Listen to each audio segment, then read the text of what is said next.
మా వీధిలో కొత్తగా దిగింది నువ్వేనా? అయితే ఈ రోజు నుంచి నువ్వు మా హోంవర్క్ చేయాలి. మాకు బోర్ కొట్టినప్పుడు మాతో ఆడుకోవాలి. మాకు ఎంటర్టైన్మెంట్ ఇవ్వడానికి నువ్వేదైనా చేయాలి. ఇవన్నీ నేనెందుకు చేయాలి?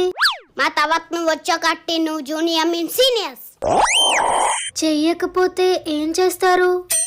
నువ్వు కాలేజ్కి వెళ్ళినప్పుడు ఏ కుక్కరో నీ మీద కొలియొచ్చు. నువ్వు మేడపైకి వచ్చేటప్పుడు ఏ గుడ్లో నీ మీద కొట్టేయచ్చు. నువ్వు మా ఇంటి ముందు నుంచి వెళ్ళేటప్పుడు ఏ రాలో నీ మీద కిసిరియొచ్చు.